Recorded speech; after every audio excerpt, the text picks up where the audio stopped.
आशा भरी नारी। ये TWR इंडिया की प्रस्तुति है। नमस्कार प्रिय दर्शकों, ट्रांसवर्ल्ड रेडियो के आशा भरी नारी के एक और एपिसोड में आप सभी का स्वागत है। ये शो हमारे देश में वफादार, उत्थान करने वाली और आशा प्रेरक महिलाओं को ऊंचा उठाने के लिए समर्पित है। मैं हूं ग्रेस, आपकी होस्ट। पिछले 2 हफ्तों से हम संतोष के बारे में बात कर रहे हैं। हम इस बारे में बात कर रहे हैं कि इसका क्या अर्थ है, यह हमारी परिस्थितियों से कैसे स्वतंत्र है, कैसे असंतोष हमारी शांति को छीन सकता है। कुछ तरीके हैं जिनसे हम सचेत रूप से संतोष पैदा कर सकते हैं, लेकिन सबसे महत्वपूर्ण बात यह है कि प्रभु में संतोष कैसे आरंभ और समाप्त होता है।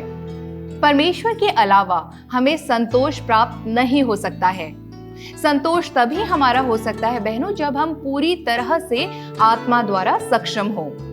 आज हम एक ऐसे पहलू के बारे में बात करने जा रहे हैं जो संतोष से निकटता से संबंधित है। संतोष के साथ हमारे संघर्ष करने के कारणों में से एक है हमारी अपेक्षाएं।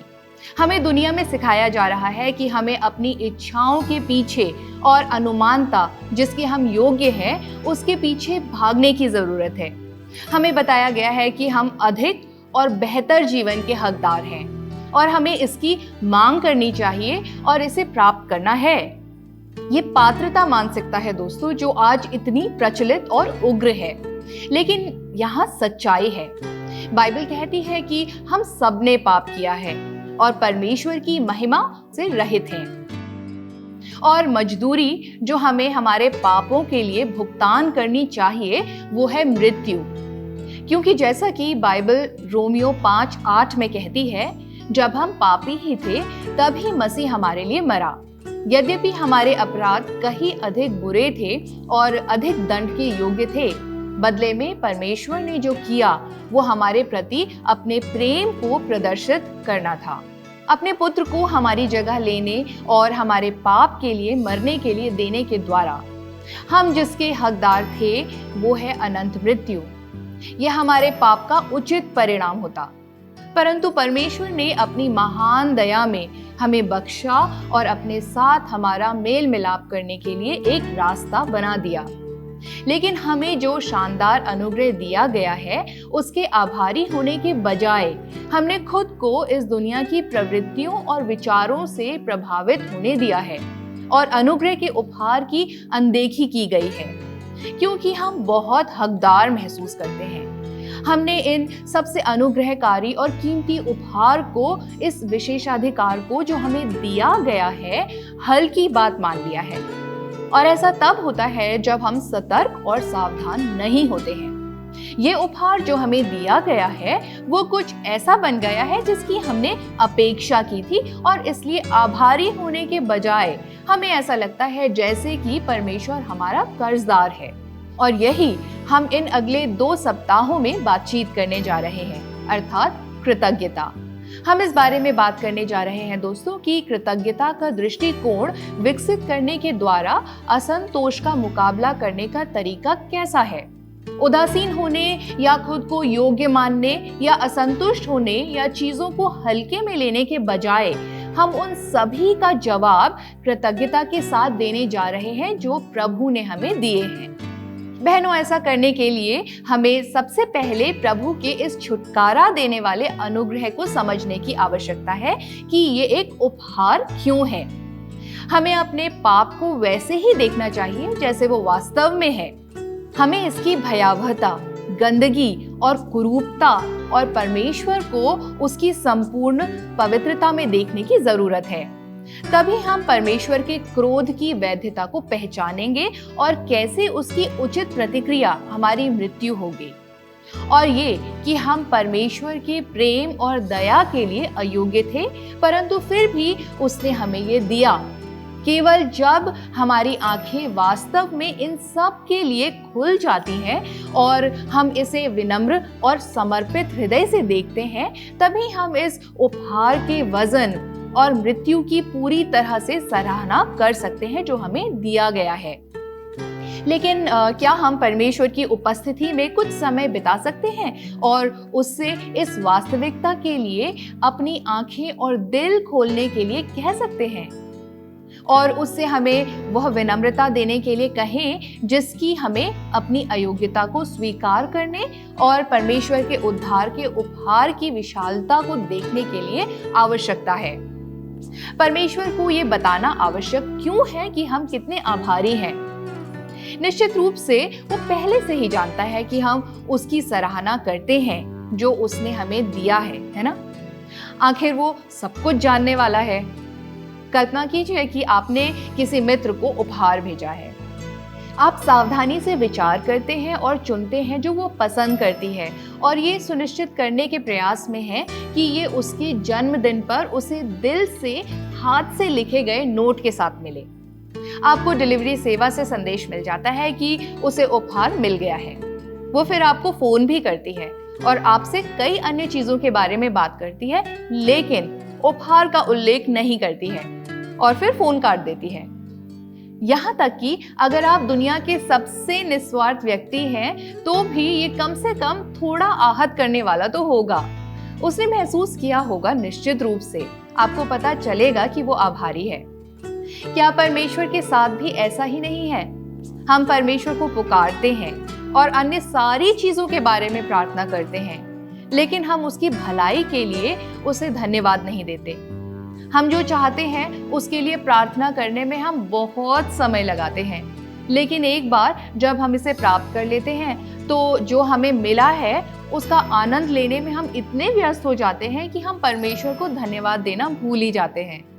आइए बाइबल में उन लोगों के दो वृत्तांतों को जिन्होंने परमेश्वर से कुछ मांगा और एक बार उन्हें प्राप्त करने के बाद उनकी प्रतिक्रिया को देखें। पहला वृत्तांत लूका 17:11 से 19 में मिलता है। और ऐसा हुआ कि वो यरूशलेम को जाते हुए सामरिया और गलील के बीच से होकर जा रहा था और किसी गांव में प्रवेश करते समय उसे 10 कोढ़ी मिले और उन्होंने दूर खड़े होकर ऊंचे शब्द से कहा, हे यीशु, हे स्वामी, हम पर दया कर। उसने उन्हें देखकर कहा, जाओ और अपने याजकों को दिखाओ, और जाते ही जाते वे शुद्ध हो गए। तब उनमें से एक ये देखकर कि मैं चंगा हो गया हूँ, ऊंचे शब्द से परमेश्वर की बढ़ाई करता हुआ लौटा और यीशु के पांवों पर मुंह के बल गिरकर उसका धन्यवाद करने लगा, और वो सामरी था। इस पर यीशु ने कहा, क्या 10 शुद्ध न हुए? तो फिर वे 9 कहाँ हैं? क्या इस परदेशी को छोड़ कोई और न निकला जो परमेश्वर की बढ़ाई करता? तब उसने उससे कहा, उठकर चला जा, तेरे विश्वास ने तुझे चंगा किया है। मैं इस तरह के परिदृश्य में हूं कि कोढ़ियों के इस समूह का सामना यीशु से हुआ। दूर से वे यीशु को पुकारते हैं और उससे उन्हें चंगा करने के लिए कहते हैं। अब यदि हम यहाँ ध्यान से देखें तो ये कोढ़ी यीशु से मिलने पर तुरंत चंगे नहीं हुए थे। पद 14 में यीशु ने उन्हें याजकों को स्वयं को दिखाने के लिए जाने को कहा। यहूदी समुदाय में यदि एक कोढ़ी ने दावा किया था कि वो ठीक हो गया है, तो याजक उनका निरीक्षण करने और ये प्रमाणित करने के प्रभारी थे कि शहर में वापस जाने से पहले वे ठीक थे। और जब वे याजकों से भेंट करने को जा रहे थे तब वे चंगे हो गए। ये विश्वास का एक कार्य था जो यीशु ने उनसे कहा था। वे वास्तव में ठीक नहीं हुए थे जब वे चले गए, लेकिन उन्हें भरोसा करना था कि जब वे गए और याजकों से मिले तब तक वे ठीक हो जाएंगे। यदि आप इसके बारे में सोचते हैं तो ऐसा करना वाकई मुश्किल रहा होगा, लेकिन उन्होंने यीशु पर भरोसा किया और वे याजकों से मिलने जाने लगे। लेकिन अचानक उनमें से एक ने देखा कि उसका हाथ जो शत-विशत और विकृत था फिर से धीरे धीरे पूरा होने लगा था। दूसरों ने महसूस किया कि तंत्रिका की शिराएं जो कई वर्षों से संवेदनाहीन हो गई थी फिर से महसूस करने लगे थे। घाव गायब हो गए थे, जैसे कि स्वस्थ त्वचा ने इसे बदल दिया। मैले चिथड़े में लिपटे हुए अंग फिर से बनने लगे और पूरे और पूर्ण हो गए। क्या आप उनकी खुशी की कल्पना कर सकते हैं जब उन्होंने एक दूसरे को देखा? क्या आप उत्साह, मुस्कान, आंसू और भावना की कल्पना कर सकते हैं? वे स्वयं को शुद्ध होने के रूप में दिखाने के लिए याजकों के पास दौड़े। वे शायद याजकों से मिलने के बाद अपने घरों और परिवारों में वापस जाने का इंतजार नहीं कर सकते होंगे। लेकिन इस बीच उनमें से एक सामरी, एक विदेशी जिससे यहूदी नफरत करते थे, उसे याद आ गया कि किसी ने उसे चंगा किया था और उसे धन्यवाद देने के लिए वापस जाने के लिए वो चुपके से निकल पड़ा। केवल एक ही आदमी ने पहचाना कि यह हल्के में ली जाने वाली बात नहीं थी। केवल एक ही व्यक्ति ने आभारीपन महसूस किया था, लेकिन अन्य लोग अपने जीवन के साथ चल दिए। उनका आनंद और उत्साह इतना अधिक था कि वे उस व्यक्ति के बारे में पूरी तरह से भूल गए जिसने उन्हें उनकी चंगाई प्रदान की थी। क्या कभी कभी हम भी ऐसा ही नहीं करते हैं? जब हम कुछ चाहते हैं और उसके लिए हम प्रार्थना करना जारी रखते हैं और अंत में परमेश्वर हमें प्रदान कर देता है, और तब क्या हम हमारे आनंद में इतने खो जाते हैं कि हम परमेश्वर को धन्यवाद देना भूल जाते हैं। कितनी चीजें हैं जो परमेश्वर ने हमें दी हैं, क्या हमने इसे हल्के में लिया है या इससे भी बदतर है कि खुद के लिए ही श्रेय ले लिया है? जब हम काम में अच्छा कर रहे होते हैं, जब हमारे पास बिना किसी शिकायत के आराम से जीवन बीत रहा होता है, जब जीवन सुचारू रूप से चल रहा होता है, तो हम पूरी तरह से परमेश्वर के बारे में भूल जाते हैं। उस वक्त हम इस बात को बहुत कम महसूस करते हैं कि परमेश्वर ही एक है जो चीजों के उस तरह से होने के लिए जिम्मेदार है। बाइबल का दूसरा व्यक्ति जिसका विवरण हम देखने जा रहे हैं वो है हन्ना। पहला शमूएल 1 और 2 अध्याय से। हन्ना ने कई वर्षों तक बिना किसी संतान के संघर्ष किया था। उसका पति एल्काना उससे बहुत प्यार करता था और उसके साथ बहुत अच्छा व्यवहार करता था। आप परिच्छेद में देख सकते हैं कि उसने स्पष्ट रूप से उसके लिए गहराई से परवाह की और यहाँ तक कि उसने उससे अपनी दूसरी पत्नी पनिन्ना से भी अधिक चाहा।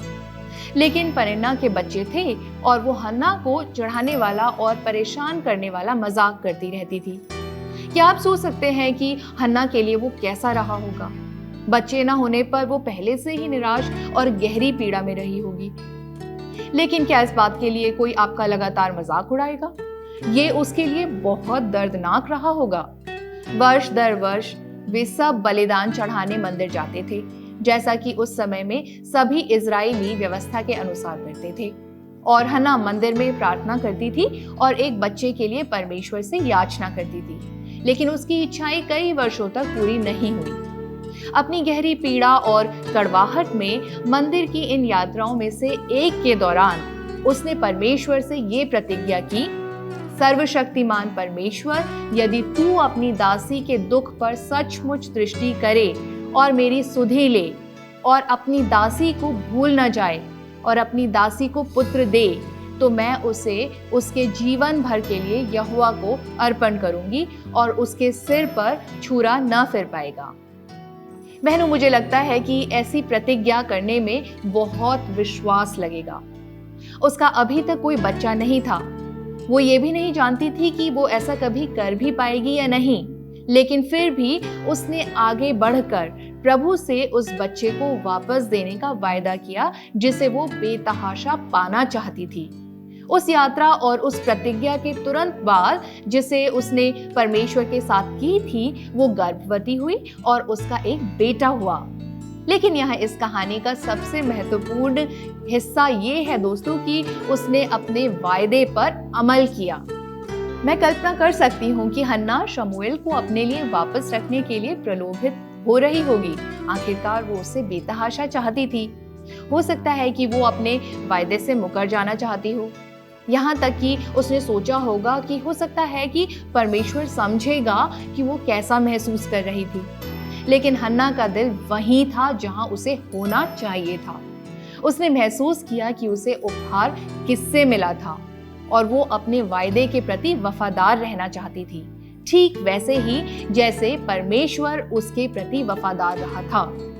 अब ये एक महिला है जो वास्तव में अपनी अयोग्यता और परमेश्वर की कृपा को समझती है, जिसने उसकी इच्छाओं को पूरा किया और इसलिए वो उसकी लालसा को पूरा करने के लिए वास्तव में परमेश्वर की आभारी थी।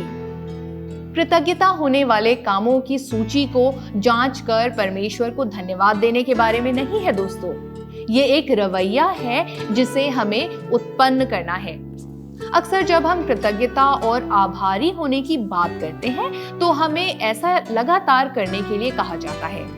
कुलुस्सियों 2 उसका 6 और 7 कहता है, सो जैसे तुमने मसीह यीशु को प्रभु करके ग्रहण कर लिया है, वैसे ही उसी में चलते रहो और उसी में जड़ पकड़ते और बढ़ते जाओ, और जैसे तुम सिखाए गए वैसे ही विश्वास में दृढ़ होते जाओ और अत्यंत धन्यवाद करते रहो। इफिसियों 5:20 कहता है, हमारे प्रभु यीशु मसीह के नाम से परमेश्वर पिता का धन्यवाद करते रहो। पहला थिस्सलुनीकियों 5:18 कहता है, हर बात में धन्यवाद करो क्योंकि तुम्हारे लिए मसीह यीशु में परमेश्वर की यही इच्छा है। कृतज्ञता से भरपूर हमेशा और हर चीज में धन्यवाद देना, सभी परिस्थितियों में धन्यवाद देना, ये सभी उस कृतज्ञता के रवैयों को इंगित करता है जिसे हमें आत्मसात करने की आवश्यकता है। हम केवल तभी परमेश्वर का धन्यवाद नहीं करते हैं दोस्तों जब हम कुछ ऐसा प्राप्त कर लेते हैं जिसे हम वास्तविकता में बड़ा मानते हैं, लेकिन हम हर दिन अपने जीवन में परमेश्वर के कार्य को पहचानते हैं। जो कुछ भी होता है उसमें हम उसका हाथ देखते हैं। हम महसूस करते हैं कि ये वही है जो हमारे जीवन में हर चीज को व्यवस्थित कर रहा है। हर व्यक्ति जिससे हम मिलते हैं, हर स्थिति जिससे हमें निपटने की आवश्यकता होती है, अच्छा या बुरा, हर परीक्षण, प्रयास के समय, हर खुशी गड़बड़ी के बीच, शांति के हर पल में उसकी ताकत और प्रबंध, वे सभी परमेश्वर से ही आते हैं। और क्योंकि हम जानते हैं कि वो हर पल मौजूद है, उनमें से प्रत्येक के माध्यम से हमारे जीवन में अपनी इच्छा पूरी कर रहा है, और हम महसूस करते हैं कि हमारे पास जो कुछ भी है वो उससे आता है। हमें हर चीज के लिए उसके प्रति आभारी होना चाहिए। जब कृतज्ञता एक मनोवृत्ति बन जाती है ना दोस्तों, तो हमारी मनोवृत्ति हमारे जीवन के प्रति, दूसरों के प्रति, परमेश्वर के प्रति सभी अलग हो जाते हैं। जैसा कि हमने पहले बात की थी, कृतज्ञता का रवैया हमें असंतोष का प्रतिकार करने में मदद करता है। जैसे कि हमने पहले बात की थी, हम जिसके योग्य थे वो थी मृत्यु, और हमारे पाप के लिए परिणाम के रूप में परमेश्वर की ओर से अनंत अलगाव। लेकिन परमेश्वर ने जो इतने अनुग्रह पूर्ण ढंग से हमें दिया है वो है अनुग्रह का उपहार, उद्धार और अनंत जीवन। जब हम इसे पहचान लेते हैं तो हम केवल कृतज्ञता महसूस कर सकते हैं। हमारे दिमाग में हमें इसे सबसे आगे रखना है, जो कि कृतज्ञता की मनोवृत्ति की कुंजी है, ना कि ये केवल एक सामयिक या एक बार की बात है। इतना ही नहीं दोस्तों, कृतज्ञता का रवैया हमें उन चीजों को याद रखने और स्मरण करने में मदद करता है जो परमेश्वर ने हमें दी है, और उन समयों में जिसमें वो विश्वास योग्य रहा है, ताकि जब हम संघर्ष कर रहे हों तो हम उससे सामर्थ्य हासिल कर सकें। हन्ना के साथ भी ऐसा ही हुआ। यहाँ एक महिला थी जो कई सालों से निराश थी। इतने वर्षों की मिन्नत करने के बाद भी परमेश्वर ने उसे वो नहीं दिया जो वो चाहती थी, लेकिन वो विश्वास में बनी रही और वो प्रार्थना में लगी रही। जबकि बाइबल इस बारे में ठीक ठीक बात नहीं करती है कि बीच में क्या हुआ। मुझे यकीन है कि उसे परमेश्वर से किसी तरह का आश्वासन मिला होगा कि वो अंततः उसे एक बच्चा देगा, या उसे प्रभु के साथ कोई और अनुभव हुआ होगा जिसने उसे वो आश्वासन दिया हो। अतीत में प्रभु ने उसके लिए जो किया था उसे याद करते हुए उसकी विश्वास योग्यता जिसने उसे तब तक बनाए रखा था, उसे विश्वास और प्रार्थना में बने रहने की सामर्थ्य दी। भजन संहिता 143 उसका 4 और 5 कहता है, मेरी आत्मा भीतर से व्याकुल हो रही है, मेरा मन व्याकुल है, मुझे प्राचीन काल के दिन स्मरण आते हैं। मैं तेरे सब अद्भुत कामों पर ध्यान करता हूँ और तेरे काम को सोचता हूँ।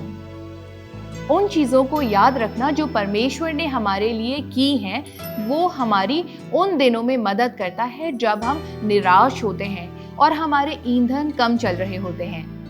उस समय के दौरान जब हम बेचैन, भयभीत, चिंतित होते हैं और हमें कोई रास्ता नहीं दिखाई देता है या कि चीजें कभी भी बदलने या बेहतर होने वाली नहीं हैं, कृतज्ञता के साथ याद करना कि प्रभु जिस समय से गुजरे हैं वो सामर्थ और खुशी का स्रोत हो सकता है।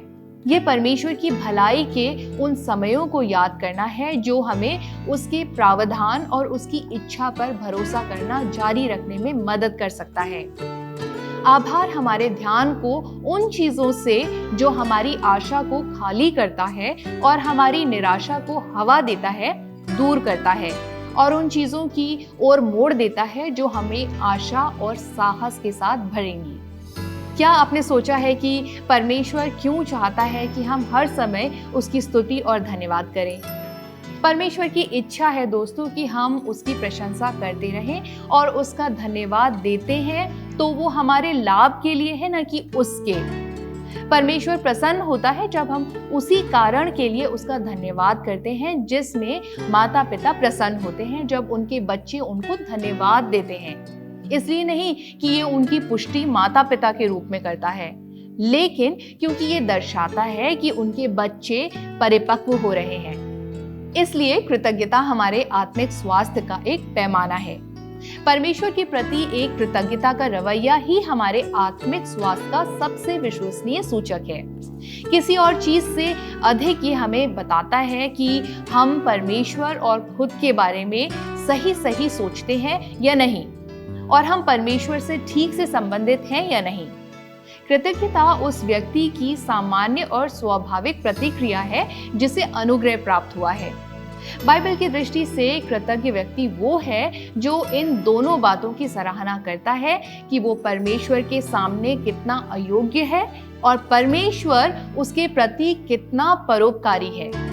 इसलिए यदि हम कृतज्ञ हैं तो हम या तो स्वयं को अयोग्य नहीं देख रहे हैं या वास्तव में जो है उसके लिए परमेश्वर का अनुग्रह देख रहे हैं। रोमियो 1:21 कृतज्ञता के बारे में कहता है, इस कारण कि परमेश्वर को जानने पर भी उन्होंने परमेश्वर के योग्य बढ़ाई और धन्यवाद न किया, परंतु व्यर्थ विचार करने लगे, यहाँ तक कि उनका निर्बुद्धि मन अंधेर हो गया। ये उन लोगों की हरकत है जो कृतज्ञ होने के लिए मूर्ख और आत्म केंद्रित हैं। दोस्तों, यहाँ ध्यान दें कि ये विशेष रूप से उन लोगों के बारे में कहा जा रहा है जो परमेश्वर को जानते हैं और अनुभव कर चुके हैं, लेकिन वे फिर भी उसकी भलाई को नजरअंदाज करना चुनते हैं और उसके लिए धन्यवाद देने से इनकार करते हैं। परमेश्वर को देखने के लिए कि वो कौन है और फिर भी उसे अस्वीकार करने के लिए कठोर, अंधकारमय हृदय की आवश्यकता है। ऐसा व्यक्ति यहूदा या फिरौन या फरीसियों के समान है, जिन्होंने अपने हृदय की कठोरता के कारण प्रभु को कार्य करते हुए निकट और व्यक्तिगत रूप से देखा, लेकिन फिर भी उसे अस्वीकार कर दिया। इस तरह से प्रभु को हल्के में लेने से सावधान रहें। हम इन लोगों में से प्रत्येक के भाग्य को जानते हैं जिन्होंने बार बार प्रभु को अस्वीकार कर दिया था, और अगर हम चीजों को तुरंत ठीक नहीं करते हैं तो हम फिर वहीं जा रहे हैं। इसलिए हम कृतज्ञ हैं या नहीं, ये एक थर्मामीटर के रूप में ये निर्धारित करने के लिए कार्य करता है कि हम आत्मिक रूप से स्वस्थ हैं या नहीं।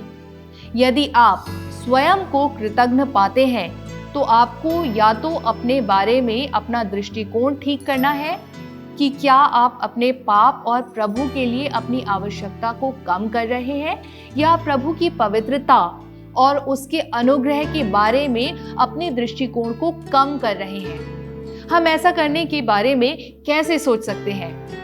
हम कृतज्ञता के इस मुद्दे को कैसे संबोधित कर सकते हैं? खैर, इस मामले में आपके आत्मिक स्वास्थ्य के लिए दावा भी कृतज्ञता ही है। क्या ये बढ़िया नहीं है?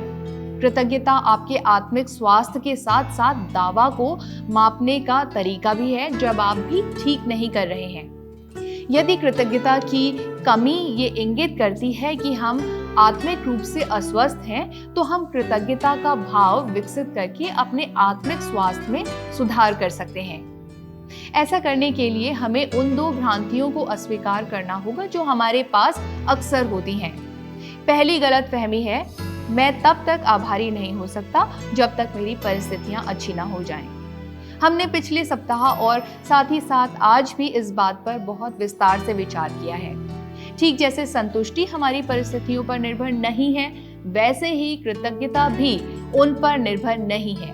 हमारा आभार केवल उन चीजों के लिए नहीं है जो हमारे पास हैं, बल्कि सबसे पहले परमेश्वर के अनुग्रह के लिए, उसके प्रेम और क्षमा के लिए है। हम अपने आप आभारी होंगे जब हमारे पास इस बात का सटीक दृष्टिकोण होगा कि हम कौन हैं और परमेश्वर ने हमें क्या दिया है। दूसरी गलत धारणा यह है, जब मैं कृतज्ञता महसूस नहीं करता तो धन्यवाद देना भी नकली है। वास्तव में ये विश्वास है धन्यवाद देने के लिए, भले ही आप आभारी महसूस नहीं करते। मेरी एक दोस्त है जो इस तरह प्रार्थना करती है। वो वास्तव में मांगने के बजाय उस चीज के लिए परमेश्वर को धन्यवाद देगी जो वो मांगने वाली है। उदाहरण के लिए, ये कहने के बजाय कि कृपया मेरे परिवार की रक्षा करें और देखभाल करें और हमें अच्छा स्वास्थ्य दें, वो कहेगी, मैं अपने परिवार की सुरक्षा और देखभाल और अच्छे स्वास्थ्य के लिए आपका धन्यवाद करती हूँ जो आप हमें देने जा रहे हैं। कुछ लोग सोच सकते हैं कि ये अटपटा लगता है, लेकिन मुझे लगता है कि ये सिर्फ उसके विश्वास को दर्शाता है और ये धन्यवाद देना चुन रहा है। और विशेष रूप से जब आप इसे महसूस भी नहीं करते हैं, तब भी ये धन्यवादी महसूस कराएगा।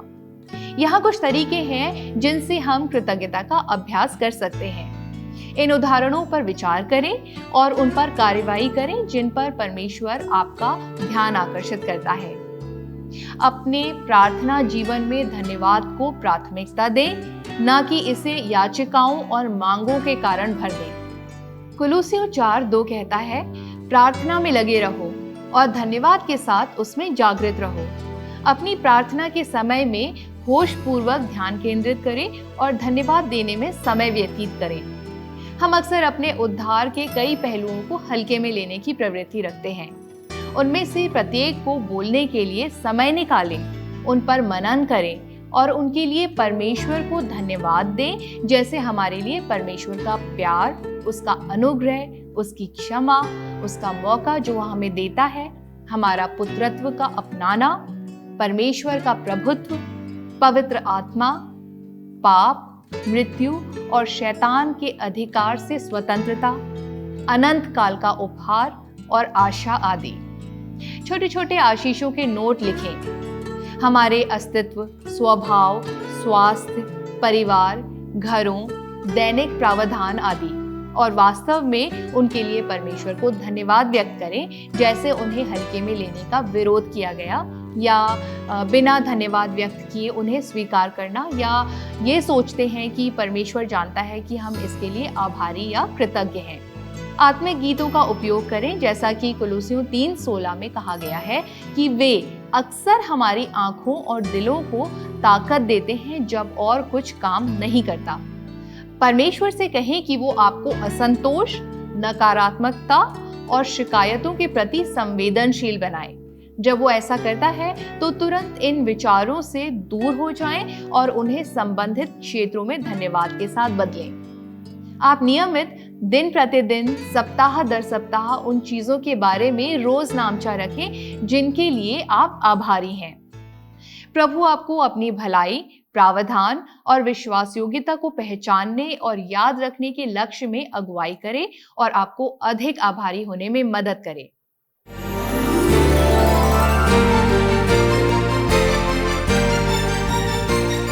आशा भरी नारी, ये TWR इंडिया की प्रस्तुति है।